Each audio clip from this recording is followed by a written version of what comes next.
Yeah. What's up, everybody? This is Coming to the Mic. I'm Morgan Robinson, and this is my guest, Remy DeLara. Hello. How are you, sir? I'm good, man. How about you? I'm good. Yeah, thanks for having me. We didn't just now start talking. So I know, I feel very comfortable with you right now. You are the first non-comedian to come on this show. I'm very, very honored. I know you should be honored. I am, because I know, there's going to be a lot of people who are like, who the fuck is this not funny guy on the show? No, they're not going to do that. Yeah. They're we share a lot of fans. Don't have fans, but share a lot of mutual people who care about our art. Yeah. I feel like I love the music scene. You're the perfect non-comedian to have on here first because you have so much to do with our comedy. Oh, wow. Because the 806, that's what that means. That one. Mm-hmm. Okay.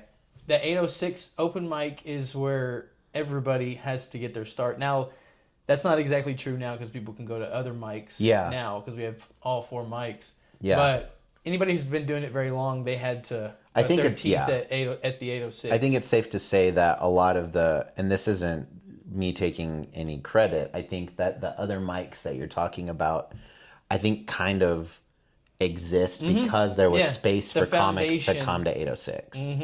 Like, that was the thing I always really liked, because when I first started coming to open mic, it was the same time that I was about to call him Matt Clemente. His name whatever. is Clemente. When Clemente, he probably started doing comedy a little bit before I started going to open mics, and so it was the first time I'd seen comedy happening in Amarillo.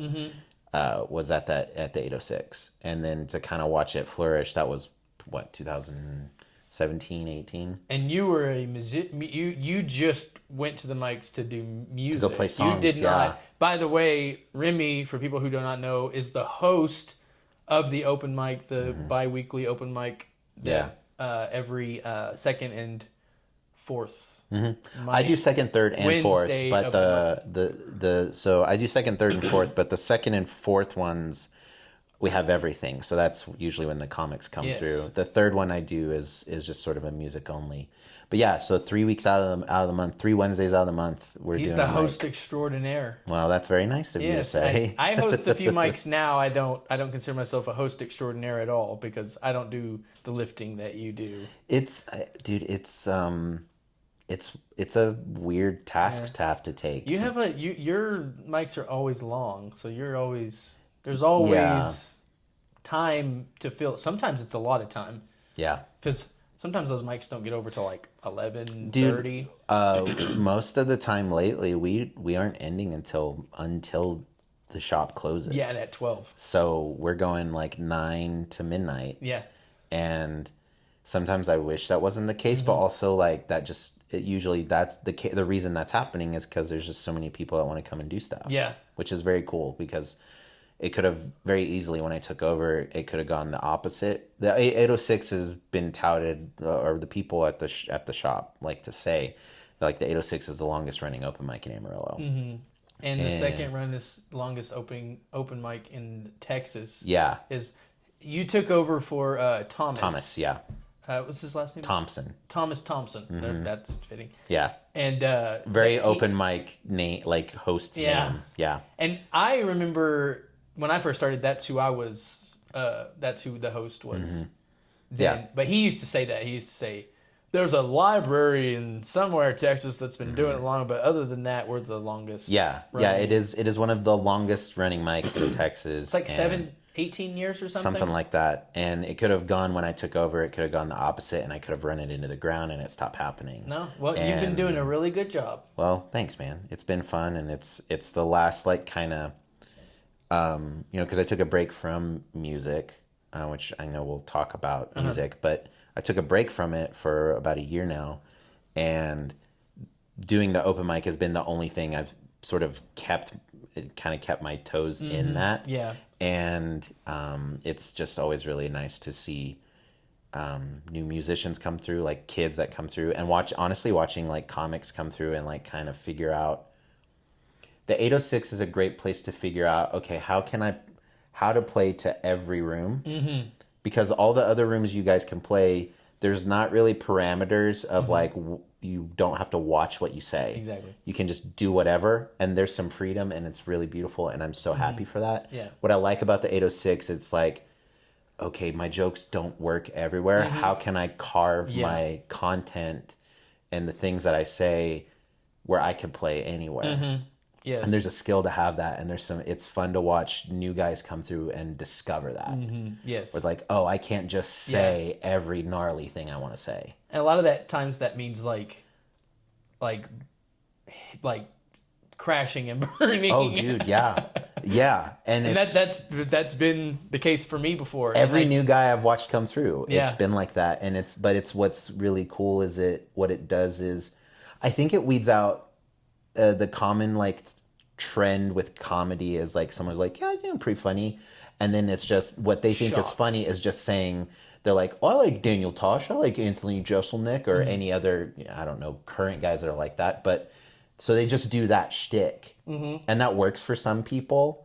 And they think getting a comedy to a degree is wrestling, where it's like, let me get a reaction. But at some point, you have to get a reaction that's like authentic to you. And if you aren't that awful person, or you haven't honed in like that it's a character, whatever the philosophy behind it, if you're just saying gnarly shit to say gnarly shit, eventually that gets old and feels inauthentic. And what the 806 does is it feels like it sort of fast tracks that process for a comic to go, okay, I don't necessarily have to say the most offensive shit all the time to be funny. And I can pick and choose when I say those things.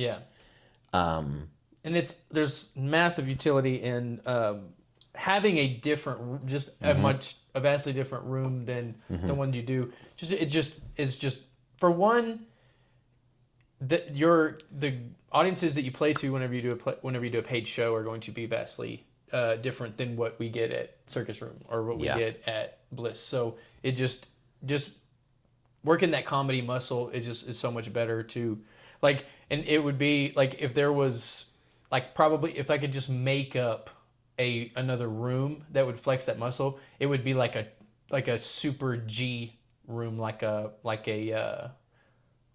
church or something. Yeah. Where it's like if we like, all right, our Monday mic is like a church circuit. A church. Yeah. So it'd be like that would be because even at the 806 there are certain things you can't say, but there are certain things you can say too.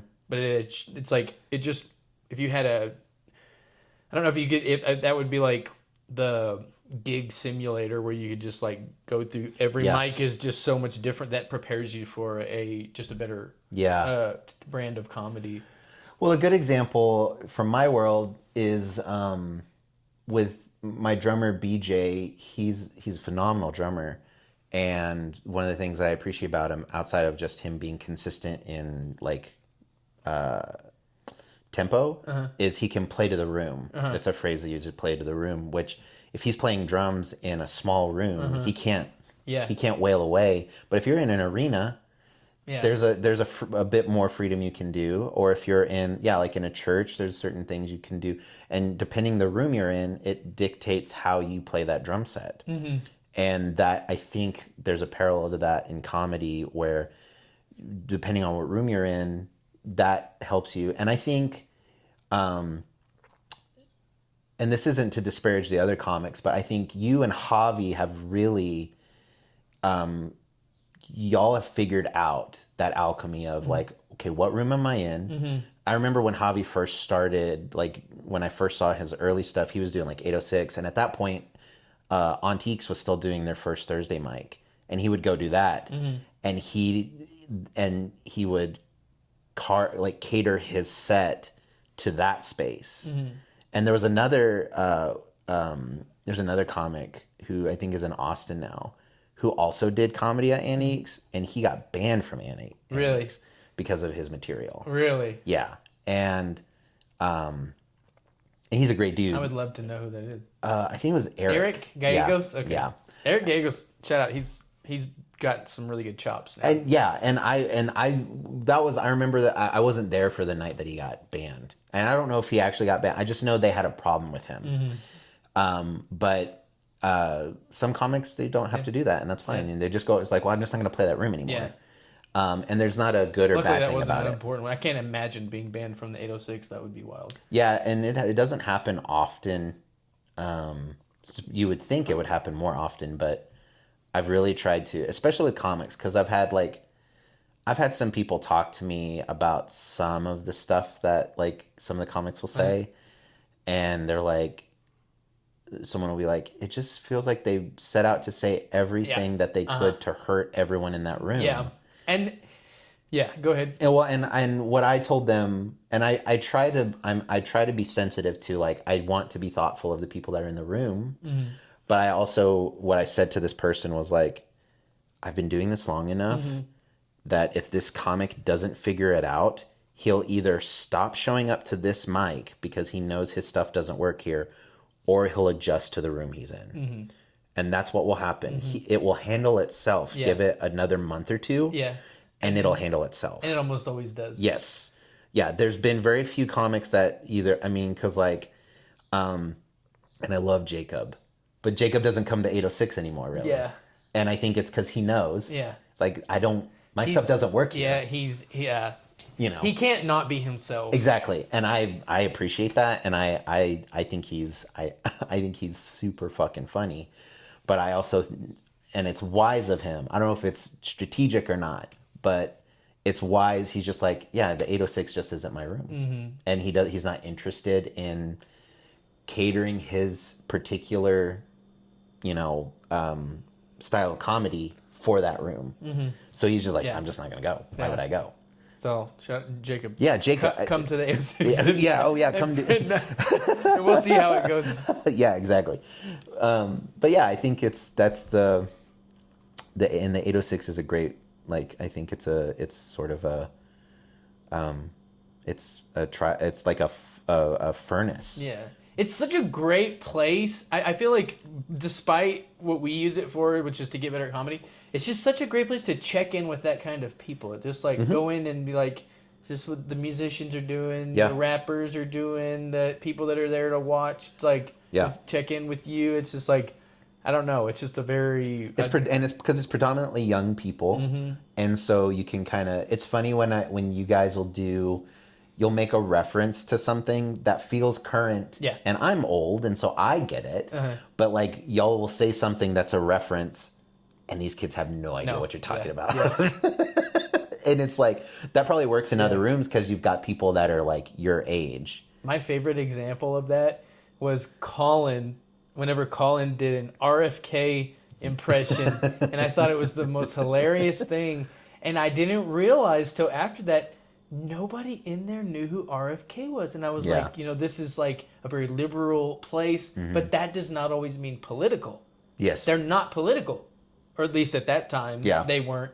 And I was like, it blew my mind that they didn't know who RFK was. Yeah. And it made me realize like that some of the things that you assume are just not always the case. Like, just because like you think that they're like, I imagined that meant everybody in there was like paying attention to the election, knew all the candidates. Yeah. But it doesn't. That's not what that means. Yeah. You can be a certain way and just live a certain way, and that doesn't mean that like you're engaging in like all of the monotonous politics that are involved in. And like, some of that is the nature of the fact that it is, again, like, and this isn't like to discredit them, but like, it's mostly because they're young people who haven't had to think about that stuff yet.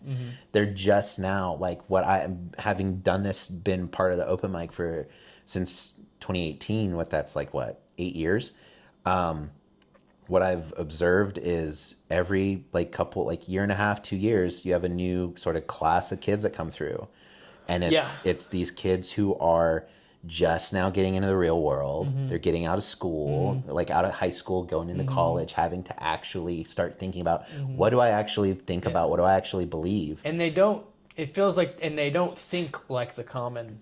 Like they're people that kind of like have like a they're the weirdos. They don't think like society tells them they should, Yes. which I love, and that's why I love it. Oh yeah, the 806s are just it's a room full of weirdos, and it's and it doesn't mean that they're going to know every Democratic candidate ever. No. It just means that they're like this is their home, and they found it, and it's safe, and they can be themselves, and a lot of the things that are themselves are, especially like at the 806, a lot of things that are true to them aren't globally accepted by people, and so it's been this really wonderful, safe place for those folks. And I love that. Yeah, and it's been like, that's the cool thing, is it's just like, for the most part, like I'm sure there's a lot of folks that come to that mic that when the comics get up there, like they're kind of like, okay, you know, and they'll endure it. But then there are people who will wind up being like, oh yeah, that's really funny. We live in a different world than like we're telling jokes to people at the circus room, and we're listening to jokes on the internet, and then like, and so what we say, a lot of times is it seems offensive. It's borderline drunk uncle shit. Yeah. And so exactly, that's a good way to put it. And and then you step into someone's world where they're like being respectful, and they're having coffee, and they're like, I'm ready to hear some like poetry and some good music. And then you hear some of the stuff that's just way left of what they thought they were going to hear. Yeah. And I can understand how that's not great. But I love how your ethos of being like, just give it some time, let it figure itself out. Yeah. And I feel like that has happened for me, and like and people that are going now are figuring it out. I feel like people, the ones that come to the 806 mic are the ones that are like they are grinding the comics. Yeah, they're doing the work, and I think going back to like, I could very easily, and I'm sure there wouldn't be a lot of pushback of saying like, we're not doing comedy. I think a lot of, you know what I mean? And I'll say this, we're talking about comedy a whole lot, but that's one of the reasons that I appreciate you so much, is because when it was Thomas, it wasn't a comedy friendly mic. Yeah. They accepted us, we could do it, but they weren't, it just wasn't nearly as like, comedy centric. You didn't feel welcome, probably. Yeah. And there was, I was more of a spectator then at that time, because I kind of heard the rumblings of what was going on more than I was in the comedy scene. But you have made it very, very great for comedians. And I think everyone, like you, and I don't think it looks like you're like chummy with the comedians and everybody else pays for it, and it's like not good for everyone else. No. I think you've made it good for everybody. Well, a lot of that is because, like, I think if the ethos of 806 being like that everyone's welcome as long as you're not hurting people. Yeah. Now the argument can be made that sometimes, like some again, I think it's just like a how green a comic is, but like if comedy is, it's such it's such a cringe thing to say, but like if comedy's punching down, it is hurting someone. Yeah. And when a green comic gets up at 806, like I said, a lot of times the stuff that they're saying is offensive, and it does come across like it's punching down. Yeah. And that can be hurtful. And so, but at the same time, because I understand, and I've only said it once from like during an intro where I'll bring up I'll say like, we're going to have this and this and this. And I'll say, like, if you hear something you like, clap and stuff like this. And one night I said, and remember, like, the comedians, like, if you hear a joke, remember it's jokes. Yeah. You know what I mean? Like, and that's something that we know inherently, but not everybody knows. Yeah, because and I was reading an Instagram thing. I'll have to look it up later. But, like, there was this comic, I can't remember her name, but I came across, like, she's been doing, like, a study of, her bit right now is how few women comics make it into an open mic set, and also how often men's material will very quickly morph into like gay material. Yeah. Of like being afraid of being gay. Oh, look how funny gay stuff is. That hits home more than I realized. But her thing, one of the posts she made, because she's doing like scientific work on it, like statistics of like how many men, how much of their material includes either something that has to do with like being gay, being trans, and how afraid they are of it.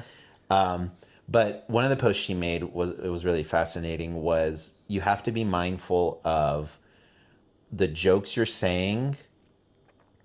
You're giving that room permission to laugh at that thing. And so sometimes, especially in the 806, what I've noticed is that room is really hard to get to laugh, because in their mind it's like, well, if I laugh at this, that means I agree with it. And I'm signaling to everybody that I'm laughing at that. That I think that what that guy just said about trans people, that I think it's true. Yeah. And if I laugh, yeah. And I think with comedy and other people, and maybe people at the 806 will disagree with me, and that's fine. I get it. But I think for me, it's like it works itself out in both ways. The comics will learn, okay, I don't necessarily have to do this material, but also what it does is some of the people that come to watch, they'll hear something and they can see the absurdity, because a lot of times what's funny about the thing being said is how absurd it is. Yeah. It's like, you don't actually believe that, right? But we also, we deified comics for like a decade and said they're the truth tellers. Yeah. And kind of, but also some of that truth telling is by parody. It's not reflective. It's not like this is true. It's look how stupid this is, which is any art piece. And I think that is the utility in comedy, is that it's absurdity. That is a word that we use a lot. Or that we use a lot. I think Rory Scovel is a great. Rory Scovel's great. Rory Scovel is a great example of that, where he says there was a bit I just saw where he's like, man, he's basically saying like, I wish I would have stayed conservative. And he's like, I think I got it wrong being liberal. And he's like, I could have stayed Republican. I could have stayed conservative. I grew up in the South with a Christian family, but instead I developed empathy. I was about to say, that's a great, you can tell that's a setup for a joke. Yeah. It's the setup of like, wait, what the fuck is he getting at? And then there's like he's got to go one way to start going the other. Yeah. And that's and I think get like allowing comics to play to a room where they have to be really thoughtful about what their setups are. Yeah, I think it's the most important. It's a really important room to play if you're going to get ready for shows like we're doing. Yeah, and because like if your setup turns someone off immediately, like if you can't hook them, and it's usually young comics. It's new people. They're like. And you understand tricks of the 806, like getting people on your side, how important that is. Yeah, and like. Getting getting on their side and getting them to kind of like you, and then them giving you a little bit more rope for a joke at the end. Like if I start if I have like a racy joke, I definitely am not start opening with that. Right.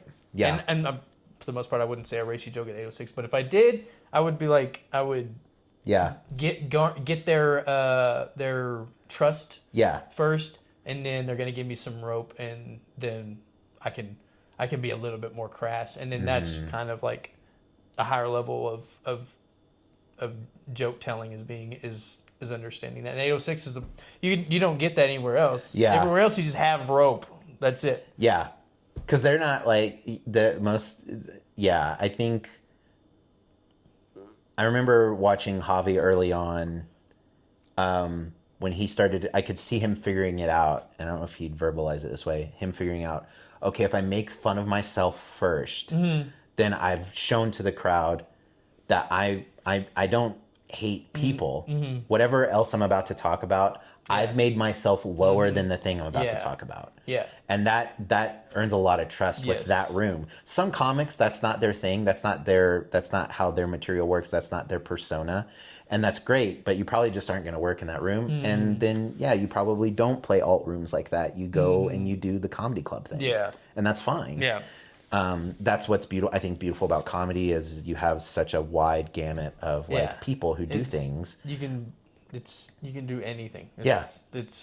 And some people that's are... what's really challenging about starting is that you go, I can write a joke about anything, and that's kind of daunting at first. Yeah, because you also like you try to mimic, and this works in music too, but like you try to mimic the voices that you kind of came up listening to, and then you either realize, oh, that's not me, or because like I could, I think I'm trying to think of like, well, when I was a kid. I think we can all, like, millennials can admit, I think we all thought Dane Cook was pretty great. Yeah. He's really funny. I won't ever say he's not. Yeah. I think those first couple records were really good. But if I had decided I wanted to go do comedy, that's not my voice. Yeah. I can't do a Dane Cook bit. But I think if I tried to do comedy then, I would have tried to mimic that at first and then realize, oh, this isn't my thing. Yeah. I'm probably more of a whatever. And then you start to realize, especially with the internet, that there's just such a wide, like, you got guys being that just yourself is a big like comedy, like that's a lot of what the advice breaks down to. Yeah. And that's like the best advice you can get is like, if you're not sure what to do, be yourself. Try to be yourself, and that's really hard at first because you don't know what that is. Yeah, it's either be yourself or because there's some cats that like I think about, and maybe it's just like up to 11, but I think about like a lot of the 80s, like early old guys like Emo Phillips and Bobcat Goldthwait, and these guys that are just like weird characters that are just like nothing, like they're playing a character on stage the whole time that doesn't really, I mean, I guess you could maybe argue that maybe there's some truth to how Emo Phillips is as a person. He's just a weirdo in general, but there's these people who will play these sort of exaggerated versions, and that's probably more common in the 80s because you had to, and now it's very much we just want to know the guy or the girl that's up there. Comedy's the same way. Yeah. Like you had guys like Andrew Dice Clay was like one of the biggest guys. He was playing that's not even that's true. That was just literally one of his personas that he would play, but I think it's much more personal. I think Steve Martin's another great example of that too. I don't think Steve Martin ever really showed you who he was on stage. No, and if you know some of his jokes, which I do, they weren't speaking to who he was as a person. Right. Yeah. He was a very, like, I would say, like, I don't want to use words like misogyny, but he was like kind of like a little bit, he was a manly man on stage, and I don't think he probably was always, that was not his But voice. he knew that was funny juxtaposed with how he looked. Like, that's the other thing, is like you play to like the thing that you think is like subversion or like, subverting expectations is another big, like, there's such a cool, I love comedy, and I wish that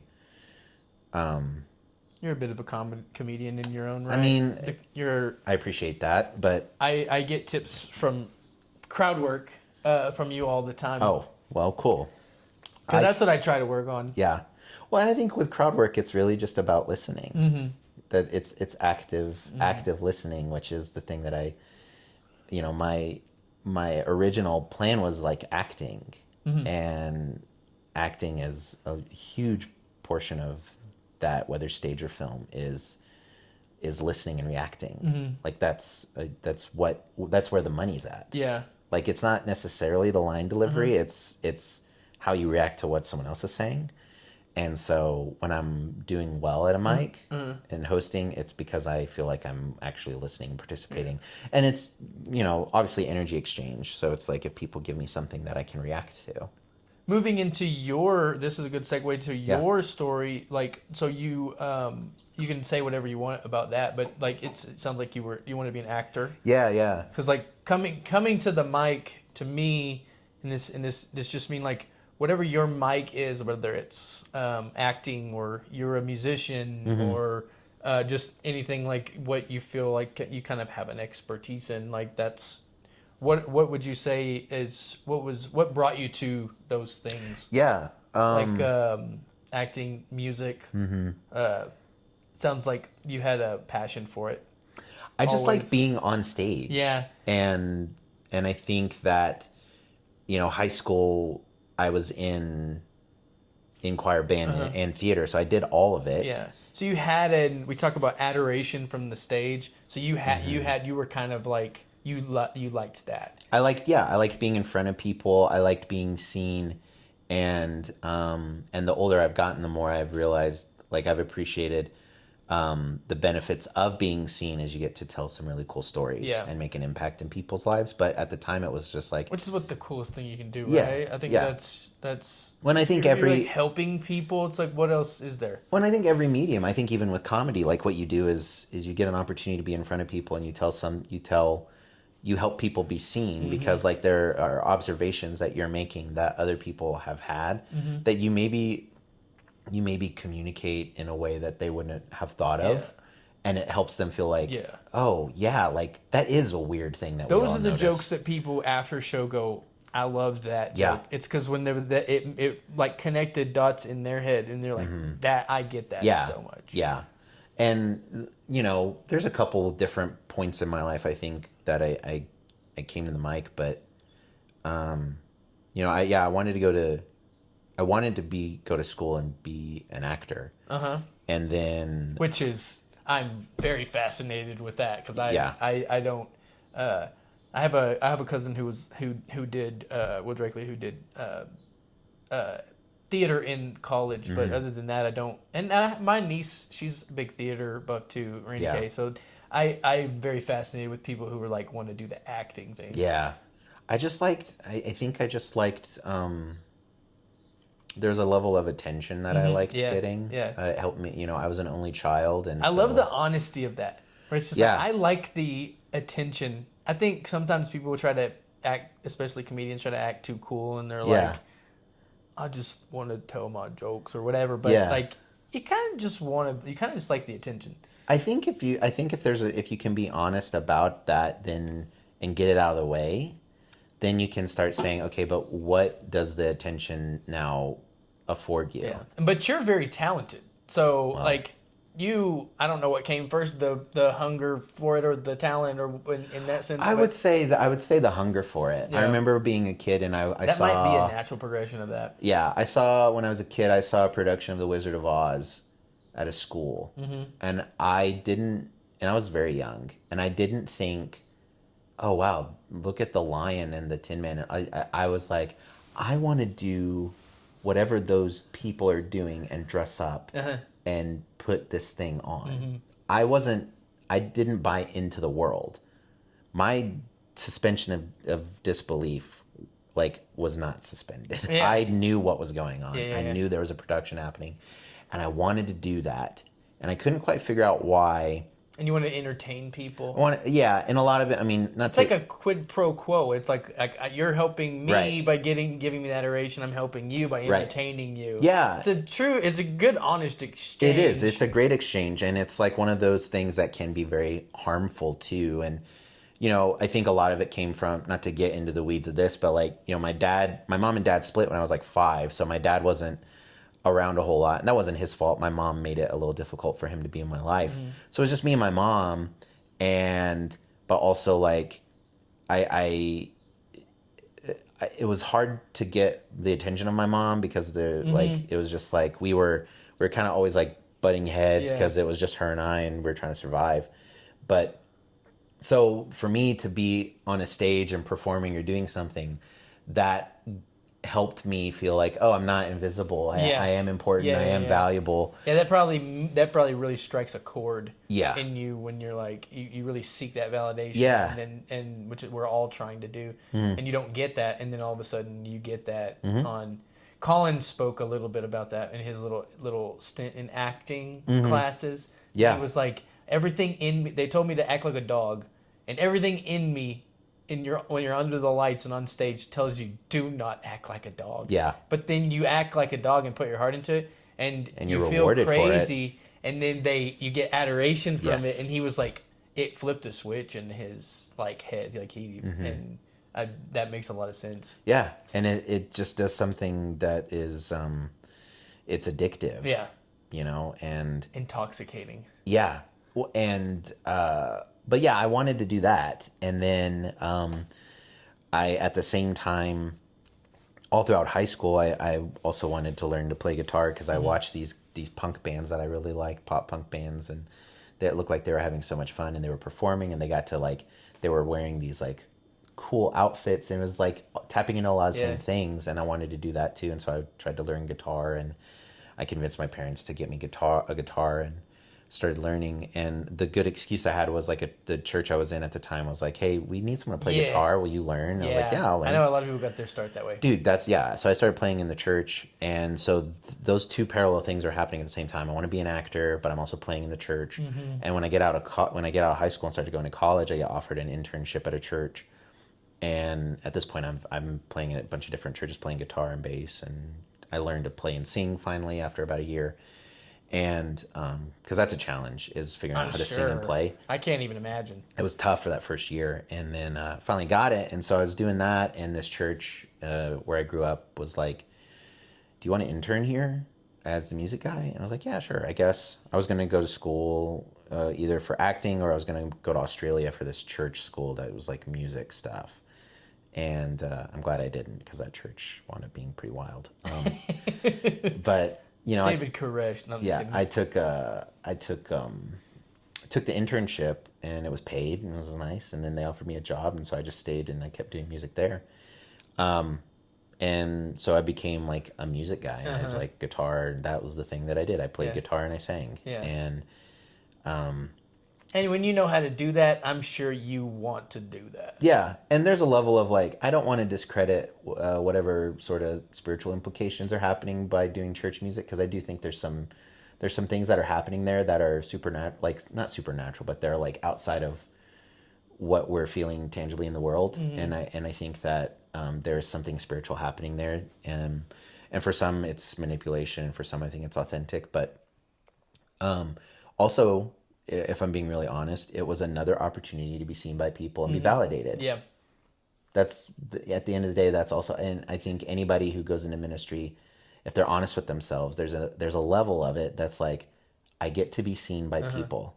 Well, it's a perfect. I get to be seen by people, but I'm also helping people. Yeah. My youth director, shout out Jay Gage. I don't think he even realizes or how much in a positive way he affected so many kids. Yeah. And it was like, I was just like, there's no better human on the world on earth, because he's devoting so much time. Yeah. He's not getting repaid, but in money Yeah. at all. Yeah. And it was just like, so he's clearly getting something out of it. But I just genuinely think if you're on the right path, if you're helping people. So I can understand how that would be very intoxicating. There's so much payoff. There's so much that's happening that's benefiting you and other people. I don't know, what do you call, like, it's so rewarding.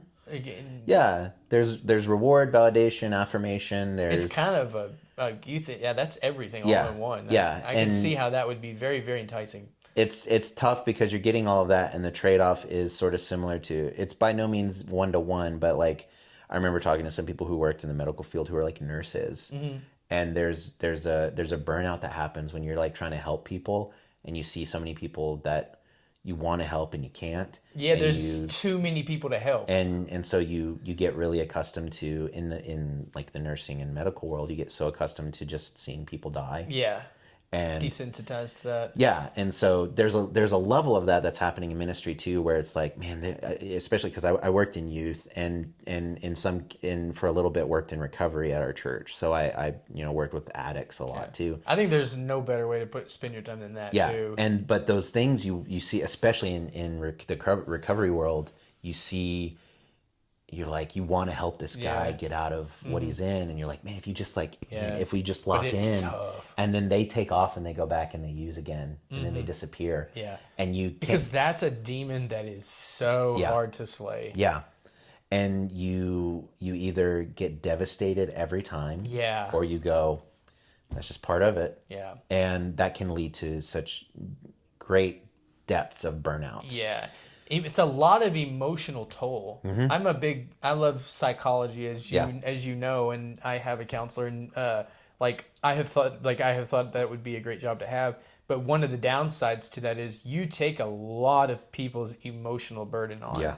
And it's very rewarding because you're taking that on for a reason. Yeah. Like, that's helping people, but you have to really have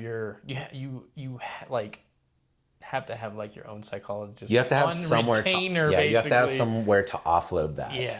Because you're taking so much on. Yeah. And that was what, at the end of the day, that when I was working in ministry, that was what happened. Was it was just kind of, I was just doing all this. I was also so young. I got married super young. Mm-hmm. Like I was 21. My ex-wife was 20 when we got married. We had been dating in high school, and we were two young people who got into ministry and took over the student ministry together, and we didn't know who we were. And I'm doing this music thing at the church, and my mom passes away in 2015, and I'm like, I don't know what I'm gonna do now. Yeah. Like, this is the first big thing that I've ever had to face, and and me and my ex-wife are facing it together. And there's this pressure to be this kind of person in the church that I either was imposed on me or I imposed it on myself. But either way, I was like, you're very in church when you're in that position. You're very much people are looking to you. You have to present. Yeah, they're looking to you for help and answers, and well-meaning or not, and I couldn't do that anymore. And I tried to for another year, and trying to grieve my mom, and it became pretty clear. I was like, I think I'm done. Yeah, this is. I just I can't do this anymore. I need. There's a lot of stuff I'm trying. At that point I'm 25, 26, and I think when you turn 25, that's really where you start to become a different person. Mm-hmm. And so me and my ex-wife are becoming different people, and your frontal lobe is starting to form. Yeah, and 2016 is the church can't pay me anymore, so they have to let me go, which was sort of liberating. And then in 2017, my ex-wife tells me she wants to get a divorce, and I'm just like, oh shit, okay. And so I'm getting to where I come to the mic, because all of that stuff. I wanted you to get into this as much as you wanted. Yeah. I think you could share some really good Sure. insight. All of that stuff. So the divorce. So mom dies, lose my job. Wife wants a divorce. She doesn't know who she is, and she thinks she wants to try to see other people and all of that stuff. And that's fair. Human I get it. stuff. Oh yeah, dude, I get it. She was a pastor's kid. Then her dad became a state trooper. So then she's a law enforcement kid. Mm-hmm. And then as soon as she gets out of high school, she marries basically a pastor. Mm-hmm. So pastor's kid, law enforcement kid, pastor's wife. Yeah. So she has eyes on her whole life. Mm-hmm. Doesn't know who she is. Mm-hmm. She has to play this part. Right? Yeah. So I'm so happy for her. She's doing great now. But that's really cool. At the time, it was really devastating. She's like, I want a divorce. And I was like, okay. And some of that was, I think the way we went about that, she made some choices that were pretty painful, and I started writing music about it. Mm-hmm. And I'd never written music up till that point. I've been playing guitar since I was 14. I never thought about that. So that's how you really, because you gotta to create your art, you gotta have that emotion in it, and was your outlet. And I always wanted to write music for the church, and I never could. Yeah. Nothing could happen. Nothing happened. Like I said, I played guitar and sang since I was 14, and it wasn't until I was 26 years old. So almost a decade later, or over a decade later, I finally start writing stuff, and it's in response to this divorce. Yeah, and that's probably the case with a lot of people. Yeah, I could see how that would be. You just start kind of spilling. It's probably therapeutic. Mm-hmm. And that may be one of the ways music evolved to what it is to express emotion. Yeah, it helped me navigate the lyrics some of the stuff. Of it, at least. Sure, yeah, it helped me navigate some of the stuff that I was feeling, and gave me language that was really cathartic, and helped me sort of express how hurt I was. And so I was writing these songs. We had bought a house, and she had moved out, so I was living in this house that we bought. So it was our house, and I'm in there by myself. It's just me and my dog, and I'm going crazy. And so I start writing this stuff of how she hurt me and all this stuff, and I see an open mic at 806, and so I'm like, I don't have anything going on. My job, I work during the day, and I can go on a Wednesday And it was like January 2018. I've been writing this music, and I go to an open mic in Thomas is there, and I play these songs that I had just written, and people were into it. Yeah. They were just like, "Oh wow, is this stuff on Spotify?" And I was like, "No, I just wrote it. What are you talking about?" I didn't even know what was coming in here. Yeah, and literally, how did that feel? It was crazy. It was weird. I felt so seen, and so like not alone. Mm-hmm. In a time when you really needed it. Yeah, and I remember I played that, and it was the first time. It was the first time also that music sort of like helped me meet women.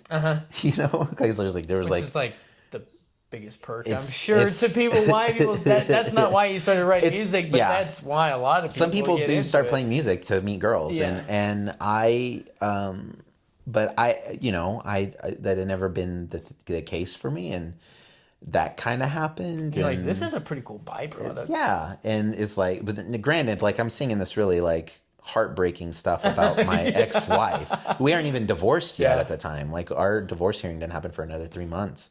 But we play that open mic, and people are like, "Oh, this song is so good," and they're like, when you record that, can you let me know?" I was like, "Yeah, sure." And then Thomas comes up to me. I guess Jason the owner was there that night, and he saw me. And he came up, he told Thomas to come ask me.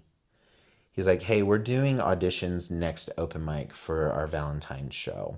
And Jason wants you to come play all originals and play this next mic and show us your originals. And then he wants you to play the Valentine's show if you have enough original music." And this is after how many times this is one? My this first is time. all the first time? First time I played there. Yeah, first night I played there. So things are moving fast. Yeah, dude. And I'm like, "Yeah, sure." So I'm like, and I think that first night I played maybe 2 songs that were mine and like a cover. Or maybe it was the other way, 2 covers and an original. So I work really well with deadlines. So I was like, I got to get at least 3 songs that are mine that I can play next week. And so I finish another song. And the next week I come back and I play those 3 songs, and sure enough, you wrote a song in a week. I mean, I'd been working on it, but I wasn't like, it wasn't from scratch. Yeah, but I had the framework, and I was like, okay. I can't write a joke I can write. Well, dude, in a week, I can't do that anymore. Yeah. It comes and goes. The songwriting stuff, like I could get on a roll and get a bunch of stuff done, and then be dry for months to a year. But at that point, it was just like I had so much stuff I was feeling, and I couldn't fit it all into one song. Yeah. So I play those songs, and then Jason comes up to me that night, and he's like, yeah, and he at that point he'd had a few. He was just like, "Yeah, we're doing this. It's like the 10th anniversary of the Anti-Valentine's Day show." And he's like, "I want you to play, and we're gonna do this whole big thing." They had like it was my 3rd time playing 806, and it was like they put out a red carpet. They made a big deal about this Anti-Valentine's Day show. They rented a limo for all the performers. We had burlesque music and all this stuff, all these different people on the show, and we all loaded up in this limo and rode into. You're like, I'm a rock star. It was weird, dude. And we rode up to the 806. There was a red carpet from the limo to the door of the 806, and we get out and we walk in like we're something special. And I'm like, I don't know anybody here. I just made it, dude. I don't belong here. What is happening? And we play this show, and all these people that, a lot of them I wound up becoming kind of friends with, or a lot of them wound up moving after that year. But there was a lot of people were at this show, and I play these. I was able to do like, I think at that point I had my 3 songs, and I did a couple other songs. I had like a full set, like a 30-minute set that I got to play, and played this Anti-Valentine's thing, and it set me up. It was just like, oh, people kind of know who I am now, and at that point I had already created, like, Native Crowds existed. That was my band, and it was just such a weird experience. I got very lucky, and That's what it is sometimes. Crazy. Sometimes and you get lucky. Yeah, and so I did that, and then I just kept going to 806 and kept writing stuff, and I would meet people. I would drive to, and at that point, like I started doing open mic, and we don't have to spend What year are we at? 2018. 18. So I January. would have met you probably shortly after that, because I think I was really, really trying to build up the gumption to go before COVID, and then COVID really ruined that. So I was like 2019, 2012, or 2020 I was going. So if we crossed paths then, which I just remember you just doing, coming up every once in a while and just doing your songs. Yeah. And there was like a pretty significant gap where I wasn't going because, and I was about to get to is, so January I meet, and we won't have to spend a whole lot of time in this, but I do like bringing her up. My friend, her name's Julianne Bivens, and I met her probably December of 17. So I'm like in the shit, and this girl who I had known, we both grew up in the same town, but she was in Amarillo at the time. And she had posted this song. I was like, oh, this song's really cool.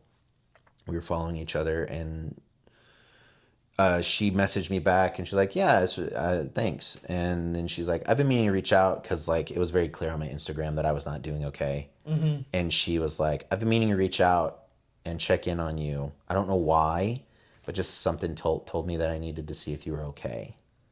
And we didn't really know each other. We knew of each other. And she was like, I just want to see if you're okay. Yeah. And then we just started talking. Yeah. Every day, and became really good friends. And I started coming to Amarillo to hang out with her, and she became my best friend because everybody else that I was friends with was also friends with my ex-wife. Yeah. And so we were all kind of like trying to figure that out. We're all in our 20s and we don't know how to navigate this thing. So it was like, I needed something outside of... Yeah, so the 806 becomes a good 806, place for that. Julianne becomes these places and people that that are outside of all of that. And so I'm hanging out with Julie, and I'm telling her about all of this stuff, and she's really encouraging me, like, yeah, you should keep doing this stuff. And I joined a metal band at the same time. I played for Divided Me for a little bit, and my friendship with Julie is flourishing, and where she becomes like my best friend. And I'm playing open mics. I'm writing my own music. I started recording some of my own music during that time. My divorce is finalized in May, and I start, rolling the ball of like, I go on the road with this metalcore band for a couple shows, and all the while my friend Julie is, our friendship is just growing. And then in September of that year, so literally February of that year, I play the anti-Valentine's Day thing.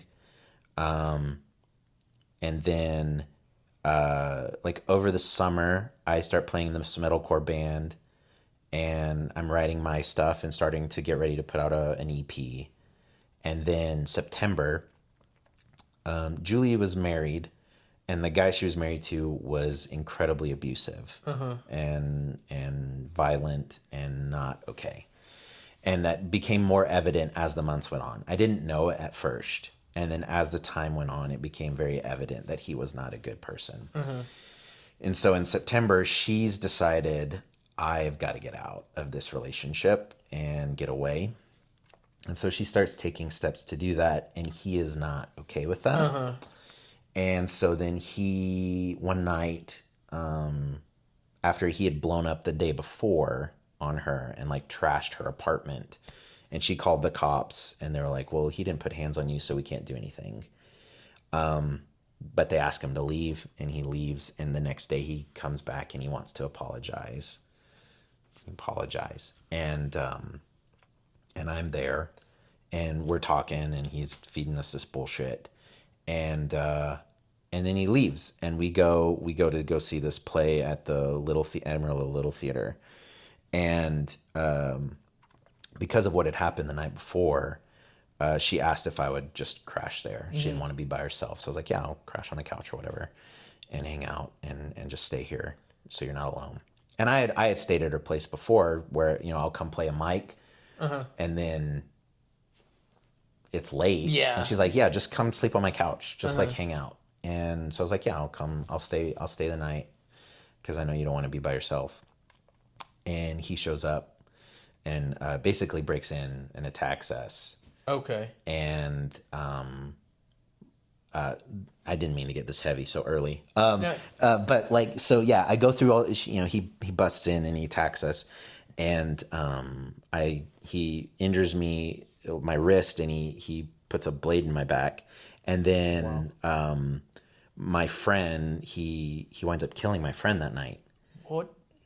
And yeah, it's I don't know how we're gonna come back from this, but I think we can figure it out. I want you to tell your story. We'll figure it out. Okay. But like, so yeah, my friend dies, and at this point, the 2 weeks before this thing happened, I play my first show as Native Crowds with my band. Like, I have a band, we play Golden Light. A lot is happening. Yeah. And so Wade, the manager, the guy that I work with now at Golden Light, he was there. He saw our show. He comes up to me. We opened for a band at Golden Light that night. It was like August 31st or September 1st or something. We play, Native Crowds plays. He says, hey, I want to have you back for some shows. Like he was like, anytime we have rock stuff, I'd love to have you guys open. I was like, yeah, that'd be awesome. Yeah. My first show and you're wanting me to come back? Great. Awesome. And then 2 weeks later, this shit happens with my friend, and my friend dies. I'm in the hospital for like 10 days. They have to do a bunch of surgery on my wrist because the flexor tendons in my wrist are completely gone. Yeah. And I have a tube in my chest because my left lung collapsed, all this stuff. And yeah, and I'm just kind of dealing with now, Right when your music is like popping up. Yeah, yeah. All this stuff happens, and then this person who was like my biggest cheerleader, she was the one that was like, you should do this stuff. Like, you've been going through this shit with your ex-wife, and this music stuff has been really healing for you. You should keep doing this. Yeah. And she was like all about it. And now she's gone. And not just my music. She just thought that I was gonna, she and I were both going through not equally, but different painful things. And she was the person that taught me, like, it feels shitty right now, but it has to get better. And if we leave right now, we'll miss out on it getting better. So let's keep going. Yeah. And now she's gone. Yeah. And I'm like, I don't know if I'm ever going to play guitar again. My friend's gone. Her mom, the first time I talked to her mom is on the phone the next morning in the hospital. I'd never spoken to any of her family up until she's gone. Yeah. And the biggest like indication of the kind of person Julie is how her mom reacted to when I'm on the phone with her. The first thing that Julie's mom said to me on the phone, I'm awake, which weird, that's a whole other story. I wake up in, the first person I see is my ex-wife. Because she's the only phone number I knew. So they're rolling me into surgery. Like, who can we call? Here's my ex-wife's number. We're newly divorced, but yeah, call her. So they call her. She's somebody to call. And so she's the person that has to come. Like, I wake up, she tells me my friend's gone, and she's like there. And then I get a cell phone handed to me, and it's like, this is Julie's mom. She wants to talk to you. And this is a big testament of who Julie is the way her mom is. Barb says, I'm so sorry this happened to you. And when she just lost her kid. Yeah. And she's like, I'm so sorry this happened to you. And I was like, fuck, dude, how do I... And you felt that at that time. Like, dude. You were like, that's crazy that she's... Yeah, what are you talking about? Yeah. Like, I should be apologizing to you. Your kid's gone. Yeah. And so there's all this, like, and I'm dealing with... And then all these people I'd been avoiding for 6 months all start showing up at the hospital. All my family and my friends that I'd been pushing away. And having to deal with all of it. Dude, it's like, it was such a wild experience to just like everything that I had to like, yeah, experience in that like 6 months, 9 months. It was just fucking wild. And I remember when I got out of the hospital, I wasn't sure if I was going to play guitar again. And I did occupational therapy for probably about 6 months. Until the state couldn't pay for it anymore. And I remember, and I've told this story before, but I remember like in November, so I'd gotten out of the hospital and like September 24th, I think. And about 2 months later, my mom comes to visit, like my biological mother, which is a whole other thing because I'm adopted. So I have my biological, my mom I grew up with is long gone. My dad's still around. I don't know my biological dad, but I know my biological mom. There's a whole bunch to unpack there. But anyway, my biological mom is here. She comes to visit me. She lives in California. She visits with my sister, and we go to Guitar Center. It's the first time I pick up an instrument since I got out of the hospital. And I'm like, I don't want to go there. It's just a room full of reminders of a thing I'm never going to do again. And I pick up this ukulele, and I took off the cast thing that I had, and I try to play, and I start making sounds that are like decent. And it hurts, but I'm doing it. And I'm like, okay, maybe I could do this again down the road. And so I started doing occupational therapy and, try to get some. I still can't open my hand, which is a lot of nerve problems, I think. And at this point, a lot of muscles have atrophied, but I can't open my fingers. I'm doing the same thing right now with both my hands, and that's what's happening. But I got it to a point where I could try to figure out how to play again. Yeah. And then I started doing open mics again, off and on. And coming back and playing, because I felt a responsibility to my friend, because she's not here anymore. Yeah. She was a painter, and she was very creative. And I was like... she's like talking to you from above, like, you can't... Yeah, you gotta keep doing this. Yeah.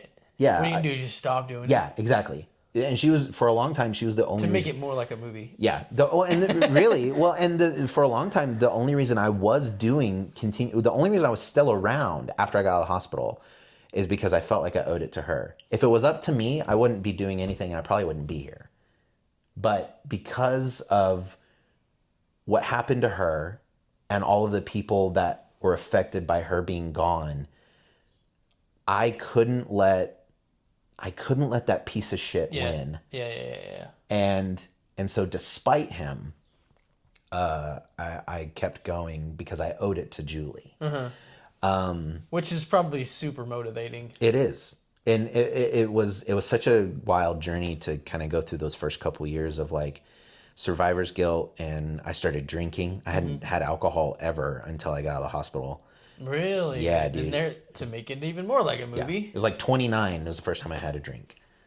And then I just kept going. Yeah, dude. And I just... Well, it works. It sure did. It helped me not like... I'm pretty analytical about my feelings. I'm very aware of what I'm feeling, even if I can't feel what I'm feeling a lot of times. So if I'm drinking, I don't have to participate in my feelings at all. Yeah, they're just there. And so, that is the medicine that is alcohol, and that's what happens to a lot of people. Yeah. So I started doing that and kept writing, and finally got the band going again. And yeah. What year are we at now? This is like probably mid 2019. 19, okay. So we're not to COVID yet. No, COVID definitely fucked a lot of shit up for a lot of us. Because I maybe played 3 times in COVID, but they were like not great. Yeah, it was such a dagger in my heart. Yeah. Because I was like just... Well, because you had just started... Yeah, got the gumption to do it. Yeah. And I remember like working up the gumption for 2 weeks to do it. And then one day that... I don't even think 806 had to be closed. Yeah. And then they were closed because they wanted to be super COVID serious. And I just, it was a gut check. Because it took, for me, it was such a gauntlet. Like, I may not be able to do it next time. Yeah. Like, I may not, like, it was so hard for me to get up on stage that, like, it was such a... Yeah, that was like a ledge that it took you forever to get to that ledge. And then you're like, no, now you got to go back. And that's not, and that's how I was perceiving it. That really wasn't what it was. But at the time, that's what it felt like for sure. Yeah, it takes a lot of nerve to get in front of people and then to have that sort of like halted by something you have no control of. Because I'm like, I'm ready. I'm going to do it. I got the jokes. I'm going to do it. And then I get there and it's like... And that's the only mic at that time. Yeah. So that's... You gotta... If you back then, if you did a mic and then missed a mic, you didn't do your craft for a month. Yeah. That's crazy. Yeah. But back to what you were saying. Oh, yeah, no, I mean... We got to COVID. And so you said you got native crowds back together? Yeah, and Native Crowds was always sort of like a morphing lineup of people. So it was like always different. Eventually, like the people who wound up playing for me, the setup was whoever is available to play, and if you want to, come play. And eventually the people who would come to play just kept showing up. So I didn't have to go ask new people. And so we had this pretty consistent lineup of people. But I also always tried to give them the freedom, like, if you don't want to do this, you're free to go do something else. I don't necessarily, I like what you're contributing, but I don't necessarily, you're not needed. Like, it's not like dire if you stop. Don't feel bad if you're Yeah, not. exactly. But those guys all stayed for a very long time, and we did shows, in a couple shows in 2019 and then a couple in 2020, but a lot of it was digital, and it also helped me write some more stuff. I also, in Borger, the lockdown stuff was not near as strict. Yeah. We were just like, Oh yeah, in small towns. dude, I was just like out and about all the fucking time. Yeah. And I was getting a lot of experiences. I was like, at that, like, this was the first time that I was like, I was single. Yeah. I was out of this marriage. I was like, It's kind of a rebirth. I could go do whatever, and I did. I went Yeah. and partied. I met women. I'd never dated really, or I'd never even really, like, my ex-wife was the only person I'd ever been with ever, and so like I was just sort of like a rumspringa of. Yeah. That's a good word for what it was. It was your rumspringer. Yeah, it really felt like it, dude. And at 39 or 29, at 30 years old, yeah, your rumspringer at 30. Yeah, and but all those experiences were also like helping me find more songs. Yeah, and start writing, and then get the good, and like things don't always. Some things that end up that are negative in a way also create good it gave I mean, even not to keep harping back on the attack, but the attack, like the stuff that happened to me there, you could almost say that, like, you got almost, you could say you got good out of it. I made, it took me a bit to get there, but like I wish that hadn't have happened. For sure. But even though it did, the universe really found a way to give me the things that would help me and give me perspective and make a parallel, and we don't have to get into a lot of the churchy stuff, but the play that we went to see was Joseph and the Technicolor Dreamcoat. And it's a story about a man named Joseph who gets sold by his siblings into slavery. And he gets sold to this king, and the king, over time, Joseph goes through hell and then becomes like a pretty high up guy in the kingdom that he's sold to. And by the time Joseph is an adult, there's a famine. And Joseph's siblings, his whole family, are struggling with the famine. They come to the kingdom and they're like, maybe the king will give us some food and help us. And they see it's Joseph that's up there, who sort of gets to decide whether his family gets help or not. And they're like, they're like, oh, we thought he was dead. They thought they probably figured he was probably dead. Yeah. And in fact, he's actually now in power. And they're like begging their brother, please have mercy on us. And Joseph says to him, the whole crux of that story is, what you intended for evil, God took and made something good out of it. And that's the play that I saw 4 hours before me and my friend get attacked. Yeah, that's crazy. And so I wake up and I see my ex-wife. I think about that theme of the play. And then I hear Julie's mom say, I'm so sorry this happened to you. And so for the 4 years that I'm like kind of floundering, trying to figure out my life, I keep thinking of that, what this piece of shit intended to do evil into the planet and into particularly my world and Julie's family's world. There's a possibility for it to be turned into something, to find good out of it. The situation itself wasn't good, but the reverberations of it could either be more catastrophic, or we could make something good out of it. There's a book, the Stoic philosophy book called by Ryan Holiday, called "The Obstacle Is the Way," and that's people. You know, a really good example is like and what you did is like that was your obstacle. Yeah. But then that also ends up being your way to make a mark on the world. And a good example, that's your story. That's your obstacle. Another one would be the guy, I forget his name. Randy Kay's going to kill me for not remembering his name. The guy who started Alcohol Anonymous. Oh, yeah. He was an alcoholic, and it was going to kill him. Mm-hmm. It was going to end his life. And then he found out this way to share with other like alcoholics how to get over being an alcoholic, like, or help each other. Yeah. And they're like, AA is in every, it's hard to find someone who's touched more lives than this guy. Sure. Because there's so many countries that have AA. Yeah. And his obstacle was alcoholism, and it was going to kill him. It could have ended his life. And it ended up being the reason that he could have been, to me, he's one of the, his last name is Wilson. I can't remember his first name, but he's one of the more important humans that's ever existed because he has helped so many people because of an obstacle. Right. And it's like, your obstacle is terrible, and you'd never want to go through that again. Yeah, and I wouldn't wish it upon anybody. Your life can't be like a movie. Yeah. People can't learn from it. You can't draw meaning from it like you did had it not worked out the way it did. Well, and all of those things too, I think all of our experiences, they give us opportunity.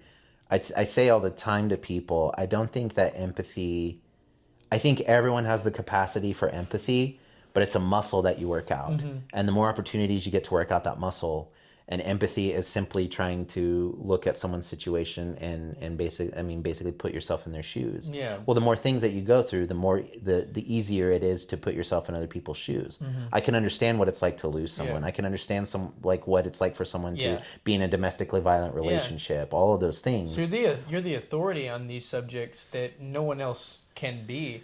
And well, yeah, I wouldn't say authority, but yeah, I get what you mean. I would say so. And and then in counseling, the sympathy and empathy are different. Empathy is there's someone down in a hole, and sympathy is like, I feel bad that you're down in that hole. Yeah. Empathy is I'm getting down in the hole with you. Yeah. And only one that can get down in the hole with you is someone like that's with certain situations, is someone who's been through that. Yeah. There's a level of perspective that you just don't get that. Unless you go through things. And it's I bring up the interview Colbert does with Anderson Cooper, where like he asks Colbert, because Colbert, like, I don't know if you know Stephen Colbert's story, but he lost like his, oh no, I don't know his story. He lost his dad and his older brother in a plane crash when he was super young. Really? Very young. And he had to navigate that, and I think a lot of his other siblings were much older. Mm-hmm. So it was just him and his mom at this point. And the quote I think it's part of Tolkien's quote that he brings up, but he says, "I am most grateful for the thing I wish most hadn't happened." Yes. Yes, that's exactly what I'm talking about. And it's this like, the other part of the quote that Tolkien says is, "What punishments of God are not gifts?" Mm-hmm. So it's this idea that it's a gift to be human, but to be human includes suffering. Yes. Humanity is guaranteed suffering. Mm-hmm. And so to experience the entirety of humanity is to experience both joy and suffering. Mm-hmm. And you can't know true joy if you don't know true suffering. Yeah. Joy actually tastes sweeter with suffering. Mm-hmm. I wish I long for the time when humans don't have to suffer anymore, and I think it will happen. I think it'll happen in maybe a dimension or an existence that is beyond this one. I don't know what that looks like. I don't know how we get there. Buddha tried to do that. Yeah. He lived all the different ways, lived in excess. That didn't bring him satisfaction. He starved himself and didn't give himself anything and almost killed himself. That didn't bring him happiness. So it was like, there's, that's maybe not a great example because I don't know how exactly he reached nirvana, but it wasn't. It's a surrender to. And there's a parallel of Buddha's story to the writer of Ecclesiastes too, because it's the same story. I tried this. I learned that that's the vanity, vapor. It's temporary. I tried this. It doesn't work. Tried this. It doesn't work. The end of that book in the Bible, the thesis that the conclusion he comes to, basically can be summed up in, it rains on the rich and the poor, and we all go to the same place. We all wind up in the dirt. From dirt we came from, and from dirt we'll return. It doesn't matter who or what we do. And so it's a matter of surrendering to that and being like, and that's a very Buddhist mindset of surrendering to the suffering, because the sort of like resistance to the suffering actually creates more. It's the Alan Watts, the backwards theory that the pursuit of a positive experience is in and of itself a negative one, and the acceptance of a negative experience is in and of itself a positive experience. And so when we can accept that there's that negativity is inevitable, that suffering is inevitable, when we can surrender to that, we can actually kind of navigate through it better. We're not trying to fill holes with... When we're trying to avoid it and resist it... earthly things. We hurt ourselves more when we're resistant to it. That philosophy is that the more you get, the more you want. So it's like, if I have money and I buy something expensive, then I want more and I want more. And then that creates... So you gotta... I guess that ethos of that is just...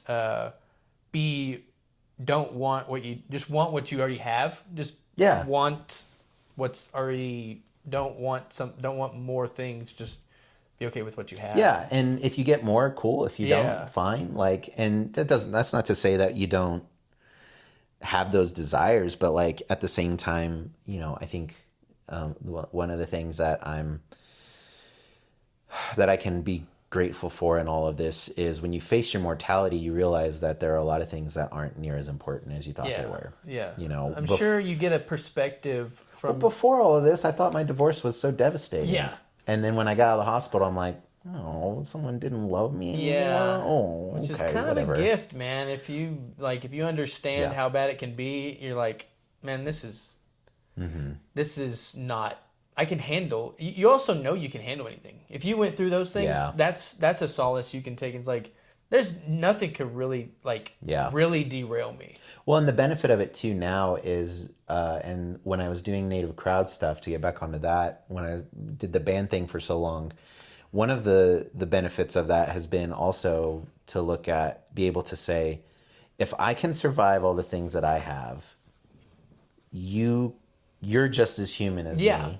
Yeah. So you have the ability to survive the things you've been through.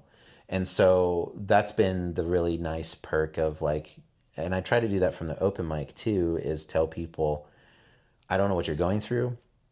I know it might suck right now, but if it might not suck down the road if you keep going. And your story can only be told by you. And the things that you're going through right now, I promise you, I don't think that they're permanent. And so there's a huge possibility. That's a Stoic philosophy, real quick. And so this too shall pass. Yeah. And if you, whatever you're going through now, just understand, and it'll give you a lot of power to understand at least it will pass. Yeah. And that's not to whether it's now or later or a year, like understanding that it'll pass does give you, because I struggle with anxiety. Same. And so that's helped me a lot too. Like when I'm going through, even if it's something small, just being like, just knowing that it will come to an end and accepting that, it's like that knocked it down a little bit. Yeah. And it gives you space too to like still. I was just having this conversation because I'm in the musical right now at Amarillo Little Theatre, and I was having this conversation with some of the cast last night after the show about that, of like, we're both like, it's okay if something stirs up anxiety and makes you and troubles you. Like, that's valid. It's important. The pain you're feeling right now is very real. But also, it is not permanent. Yes. It is to steal from. Now, granted, just like the great things that happen to you and the way they feel, those aren't permanent either. Everything is fleeting.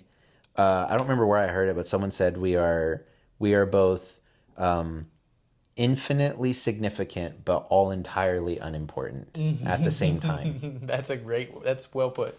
You know, and so I've never heard that. It's this idea that like what we're experiencing here, man, is important. It is significant. It is impactful.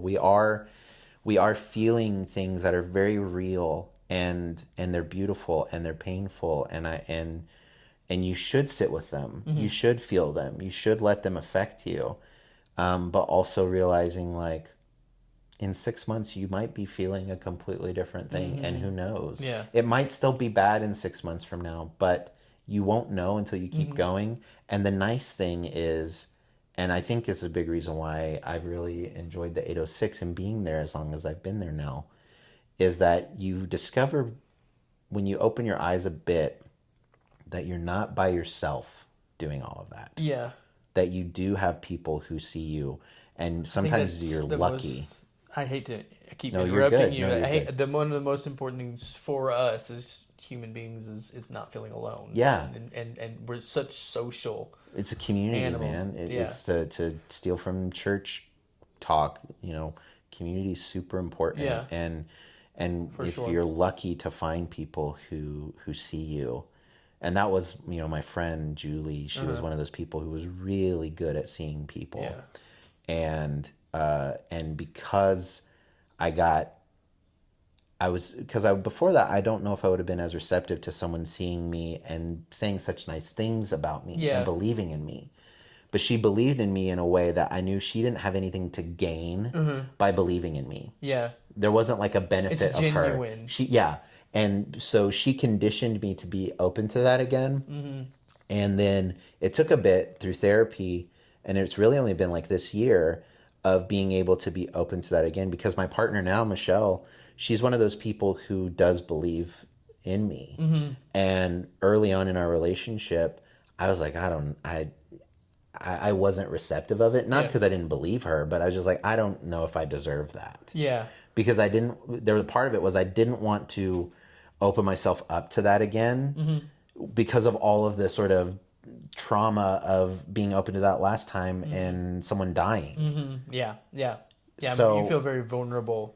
to be open to it again, and it took a lot of work to get there now, where and it's still hard, but like being open to, I'm very familiar with suffering and bad things, and I know those are inevitable, but I also think that good things are inevitable.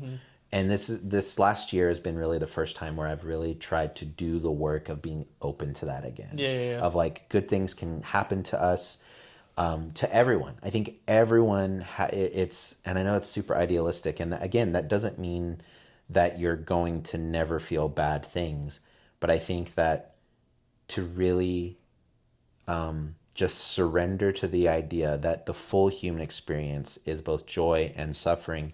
And so that means that if you are human, which most of us are, I'd say That's pretty correct. 99% of us are, that means that your experience, if you are going to be human, is going to consist of both suffering and joy. Yeah. And that joy is there. You just might not be, it's out there.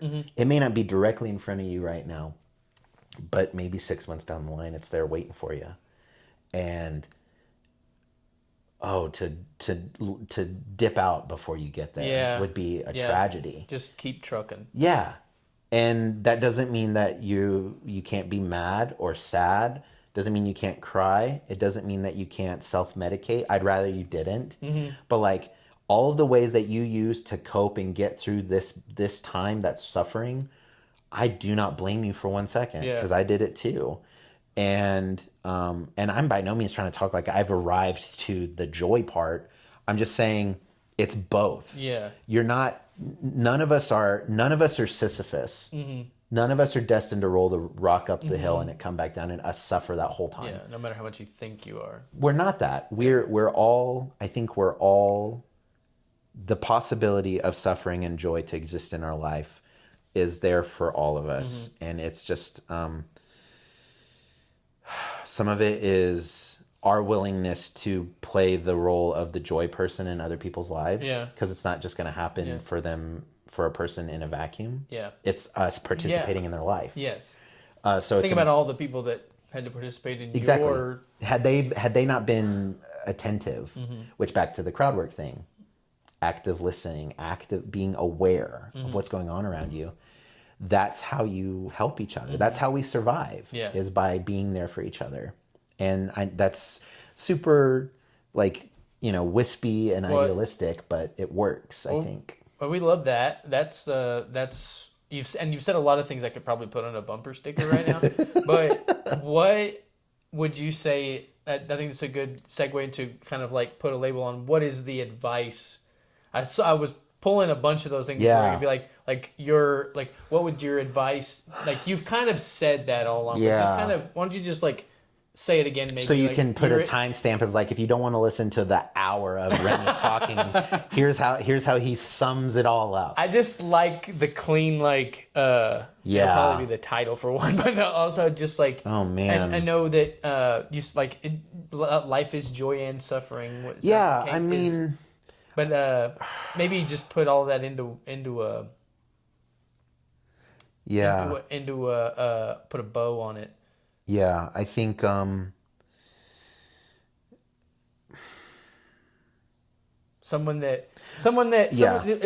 would you, if someone came up and you're like had a very similar situation, they're at step 1 of your story, you're at step 10, what do you like? He's like, man, Remy, I've got what are you going to tell me? Yeah, I think man, that sucks. It sucks. You got a row to hoe, bro. Yeah, like it's like I was about to go on another tangent. I'm trying to make it concise. I saw a show right after I got divorced. It was a band called Hotel Books. Or maybe it was when I got out of the hospital. It was probably when I got out of the hospital. But this is a band opened for Hawthorne Heights called Hotel Books. And the singer, it's a very like law dispute, like spoken word over emo music. Yeah.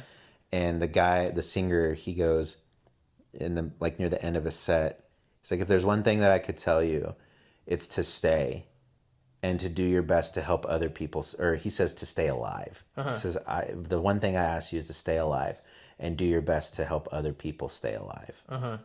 And I think that's I didn't mean to wear this shirt when we got here. This isn't intentional at all. I didn't even realize that. But I think that's a good boiled down version of what life should be, probably. It's and that's the thing I would tell people from stage all the time. Is like, I know it sucks right now, but I don't think it's always going to, and if someone's going through some shit right now, I'm not going to tell them this, but if someone's doing okay, what I would tell someone who's doing okay is like, well, you're doing okay right now. Now it's your fucking job to make sure the people around you are doing okay. Now you have the capacity to help and that's how we survive. That's how people survive all the time. It's like, if I'm doing all right, then there's someone next to me who needs my help. How can I help them? And the suffering and joy are both, I think, inevitable. And I think if we can hold on, that's a hope. I'm saying all of this as hope. I don't think these are guarantees. I don't think it's empirical. I hope that joy and suffering are both inevitable. That's what I hope. And I hold on to that hope, because that means that if I'm suffering right now, there might be some joy coming down the line, and maybe both at the same time. Because I'm very happy right now. Which is weird. That's the first time I think I've said that, like, without like it feeling like someone led me to say that. But I am. I'm very happy right now. I'm very happy with my life. My partner, I love her so much, and the life that we have is it's something I could have never imagined. And I'm acting in this musical right now, which I never thought I would do again. And the open mic it seems like it's flourishing, and all this stuff feels really great, and I'm very grateful for it. And I'm also literally yesterday, I mean, the theater that I'm performing in is the same theater that it's the last place me and my friend Julie hung out before she died.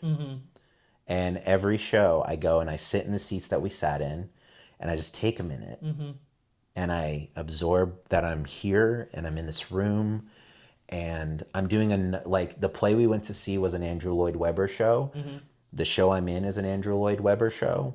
And it's this full circle moment of I wish that I'll sit there and I'll kind of hold the seat next to me down, and I'll say, I wish you were here. But thank you for keeping me here as long as you did.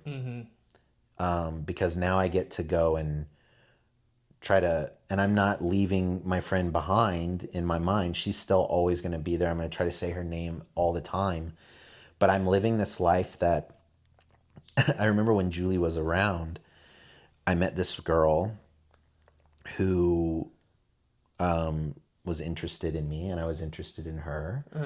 And I was like, I'd never had that. I had a girl approach me and give me her number.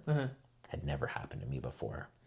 And I was talking to Julie about it, and Julie was like, you should go pursue that. You should see she seems into you. Yeah. Right. And I'll be real. Like, I kind of had feelings for Julie. I think it's evident the way I talk about her. Yeah. But you know, she was like, you should go pursue that. She seems super into you, and that'd be cool. She was like my biggest cheerleader she was like my best wingman. Yeah. And she was like your guardian angel. Yeah. And I was like, I don't know. I really was like dedicated to this friendship with her, and I wanted to make sure I was fully available for Julie and whatever she needed me for. And she was like, you should go do that. You should go, like, you're still my friend. We're still going to hang out, but like, and I didn't. And I'm glad that, there's no slam against the girl that approached me. We remained friends for a long time, but I say all of that because now the life that I have now and the partner I have with Michelle, I can hear Julie's voice say, when I first met Michelle, I can hear Julie say, you should go pursue that. She seems really cool, and I think y'all would work really well. And the almost 4 years that I've been with Michelle, there's these little pockets of things that happen in my mind where I can hear Julie just be like so fucking excited for the life that I have, which is weird because it's like, but you're not here, and I wish you were here. And I feel there's times where I feel bad that I'm living my life and you don't get to. And she reminds me, she's like, dude, it's cool. That's the joy and suffering. This is what I would want for you. If I was on the planet still and could communicate physically to you, I would tell you, this is what I wanted for you. If I'm going to die, I don't want you to like stop living your life.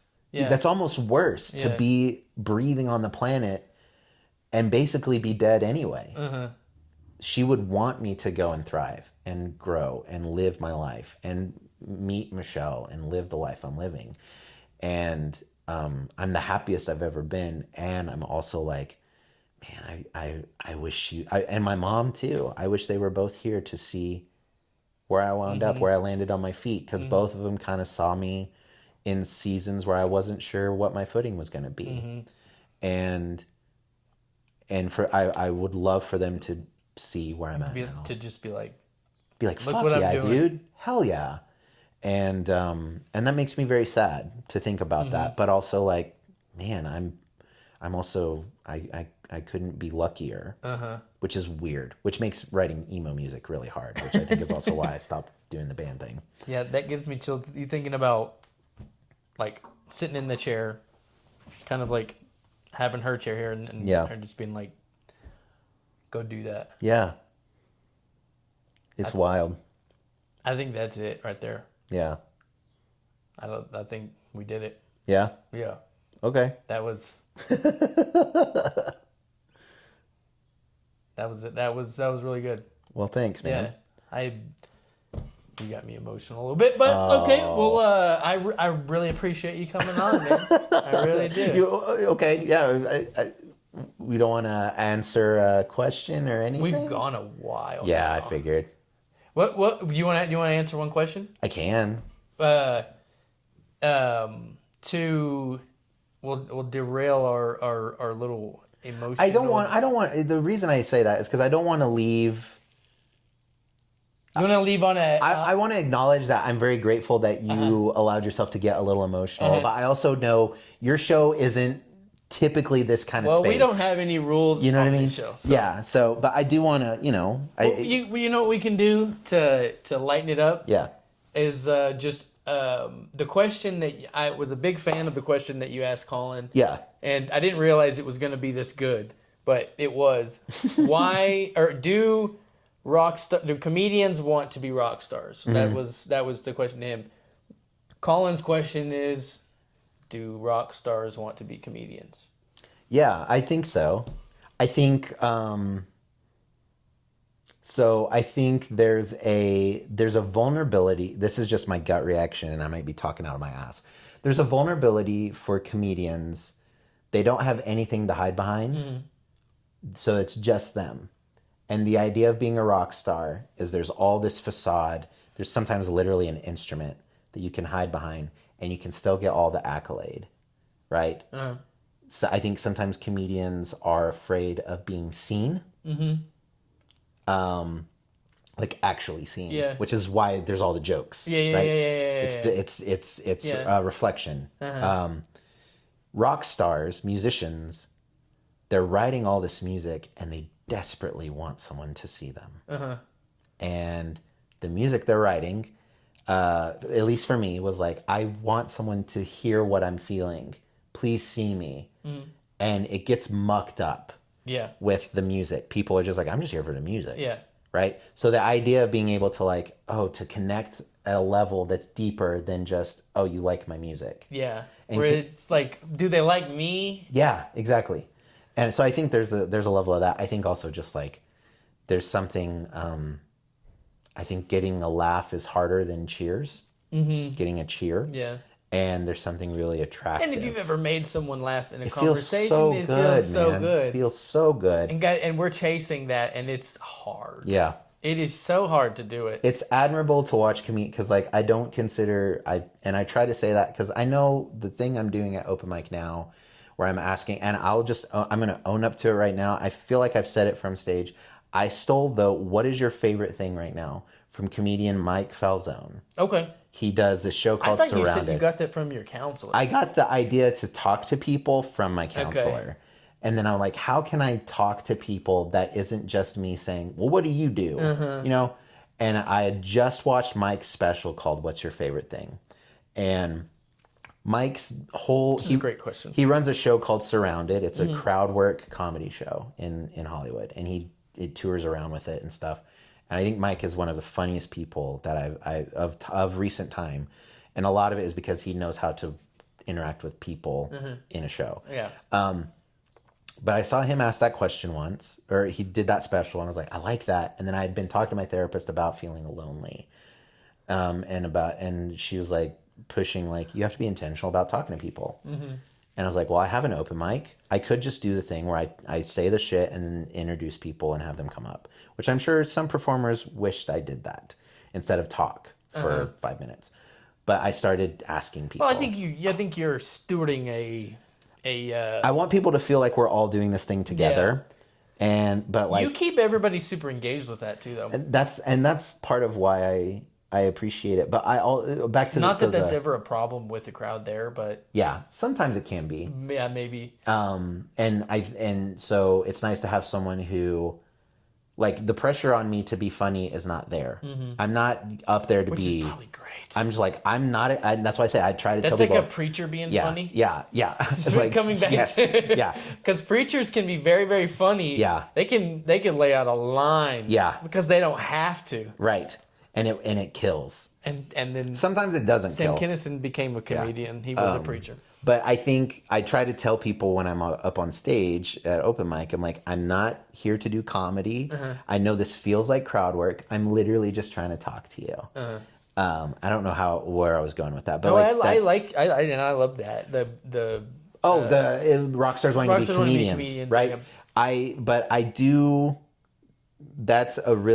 It's a cheap way for me to kind of feel like what y'all are doing. Yeah. I'm cheating. You got a little secret passageway. I'm cheating a little bit. Yeah. And so, and I sometimes I worry, I'm like, that's probably why you're so happy. Some of the, maybe the comics are like, this fucking guy is up here like pretending to not be a comedian. Yeah. So there's no pressure. And when I get up there, people are looking at me like, that's the thing is like, and I notice it is when I'm up there, like I'm just talking to people and I'm not like, here's my comedy set. And when y'all get up there, they're like, all right, make us laugh. Be funny Be now. funny, man. Yeah.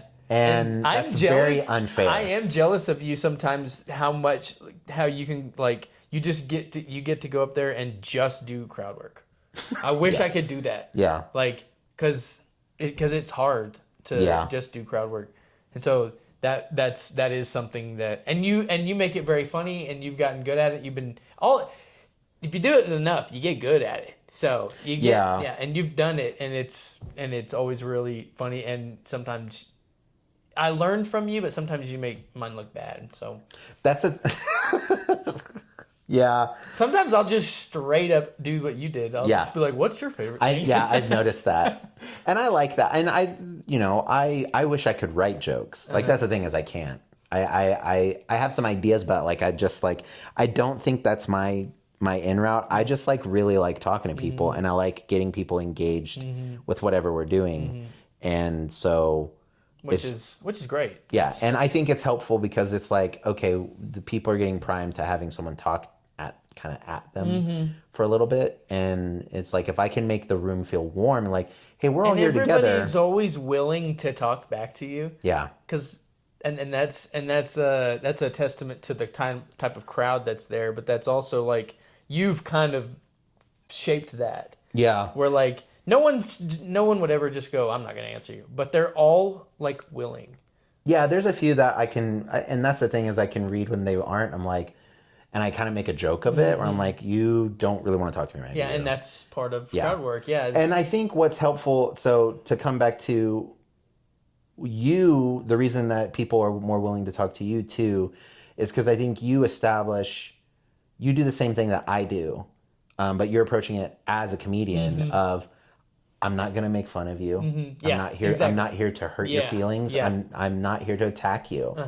I'm your friend. Yeah. I just want to know. This is not going to be threatening. Right. This is. Yes. And there's some comedians. Talk to you. Yeah. There's some comedians that if they tried and that has happened to me. I was at a show one time and I got a question asked to me from this old woman. She was a great comedian. Yeah. But she was older. Yeah. And it got me so nervous. Yeah. And it really shed light onto me and what I'm doing to people whenever I interact with them. Yeah. Because I was like I was doing comedy for a little bit then.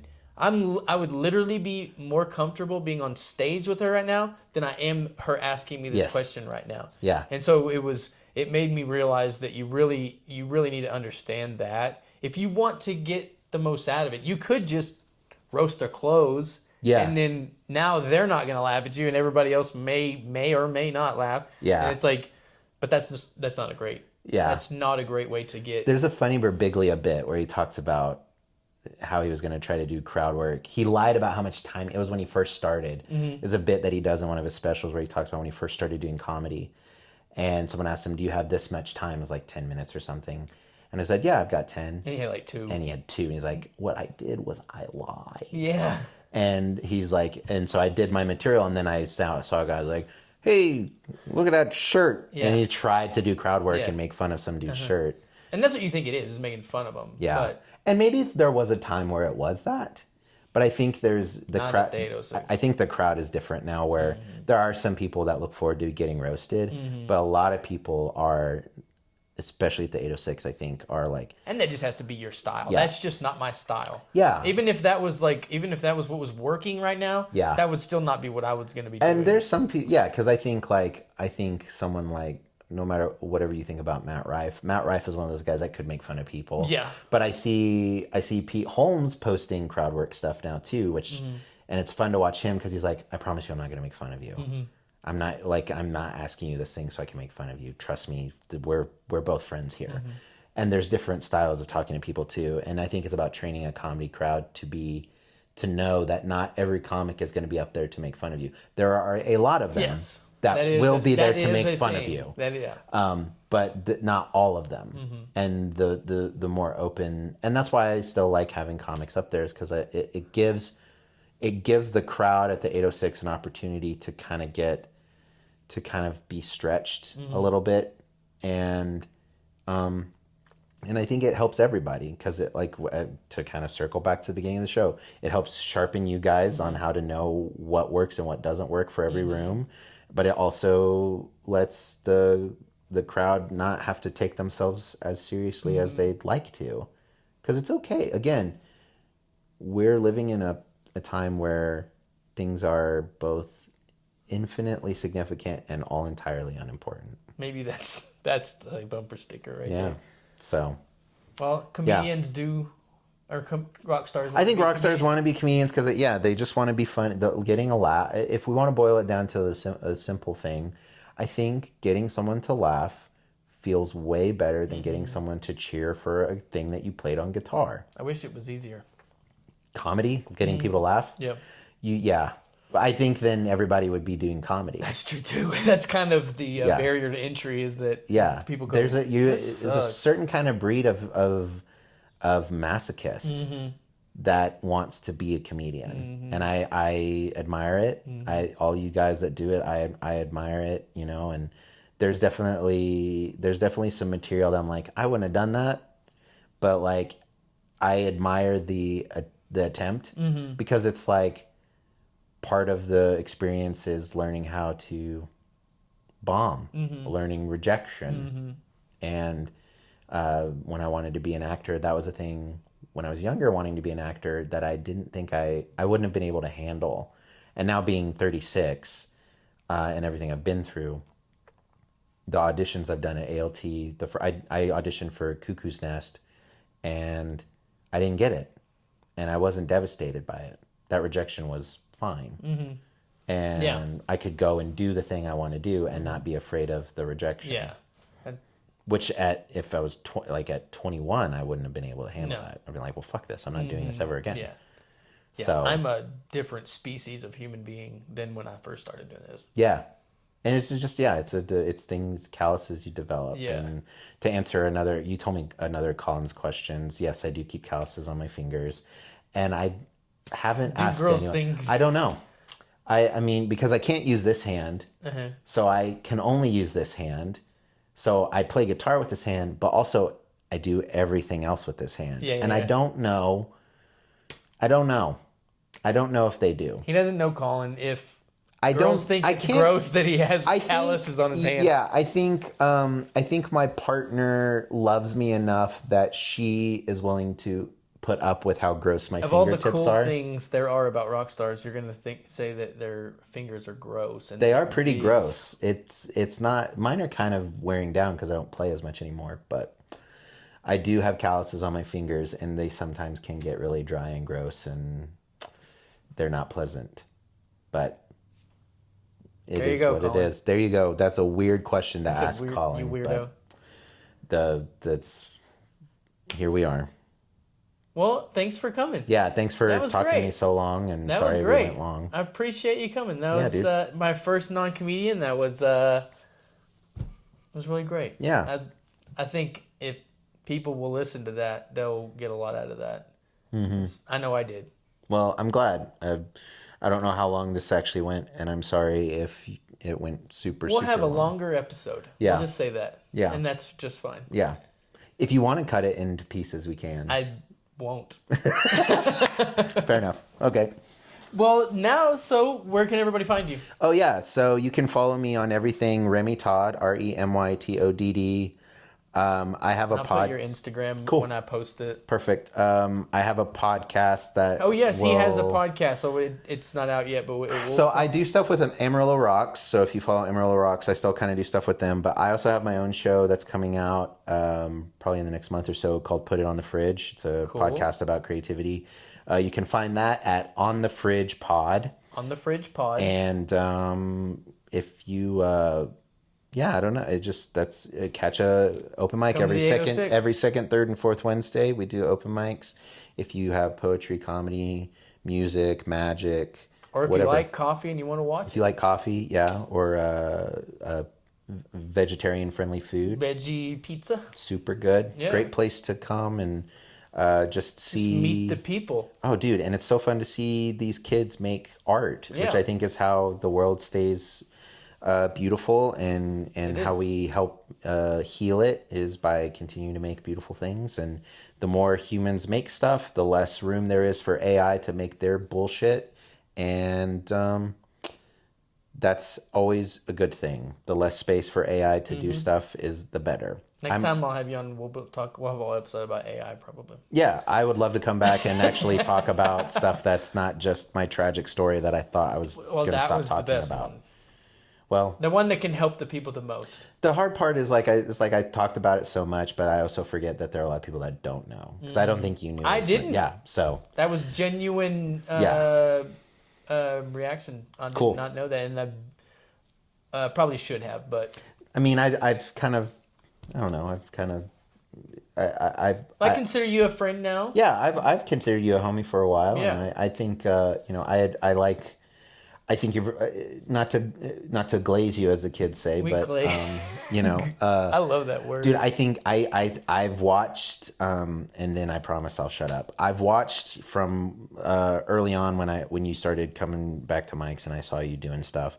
I've watched you grow as a comic, and you're one of the guys that's like, I think there are a guy, and I say all of this thinking every comedian that's up there, I think, has an incredible amount of talent. But I've watched some guys that are really funny, but they aren't really putting in the work to hone the craft. Mm-hmm. They're just really relying on how funny they are. Yeah. And comedy is about being funny. Yeah. But there's a work you have to do. No, the joke writing. Yeah, and the craft and the performing. Yeah, and there's in the early days when it was like early Yellow City comedy, there were guys in Yellow City comedy that I think were super funny. But I was watching Matt Clemente. I was watching Clemente, and I was watching that guy the same way. He was growing and becoming a really good comedian. There were guys that were funnier than him, but Clemente was putting in the work. He cared more. And honing his craft. Mm-hmm. And there's some longevity there. Mm-hmm. And I see that, and I think all the folks that are doing Yellow City comedy now all have the capacity to do this. But in particular, I'm seeing you and Javi in particular, because Colin's sort of the old head of the group, but the new cats that are in there. He's good enough. He can stop. The new cats, you and Javi are two people that I've been watching, like, really put in the work. And you're setting an example for, like, the new folks that come in. Mm-hmm. They're like, oh shit, there's like more work to this than me just being just and that's what funny. I would like to do is to show the guys, this is the first time that I've had like a crop under me, and I would like to show them it's another like we talked about motivation, it's another motivation to do it, is to kind of like show them, like, not like the right way to do it, but to just show them a way, kind of help them. There's a refining that happens there that like will help you in the long run. Mm-hmm. It's like if you don't stretch when you go running, you might be really fast, but if you aren't stretching, you're going to get hurt a lot quicker. Yeah, I think it's the same way with comedy, and I say all that because I think you're funny, and I've watched you kind of develop your voice, and it's been very, very fun to watch, and I think the show is cool, and I think what you're doing for particularly for the comedy scene, it's especially with the show, I'm glad to be on the show, but it was weird when you were like, "You want to be on?" I was like, "I'm not a comedian," but you were the first, because I wanted to have non-comedians on, and you were the first one that I was like, cool. That he would be, because you are so integral to comedy, because you help us at the open mic so much, and so you were. And I didn't know you were going to have such a mate. I think this was way better than I thought it was going to be. So I didn't realize. I didn't realize we were going to. This is the most we've talked. Yeah. And I didn't realize we were going to hit it off like that. Yeah. That was that. You're a great human and always been a friend, but even more so now. Yeah. Feelings mutual, my dude. Cool, man. Sweet. Well, thanks for coming. Yeah. Thanks for having me. Well, thanks for listening, guys. Bye. Yeah.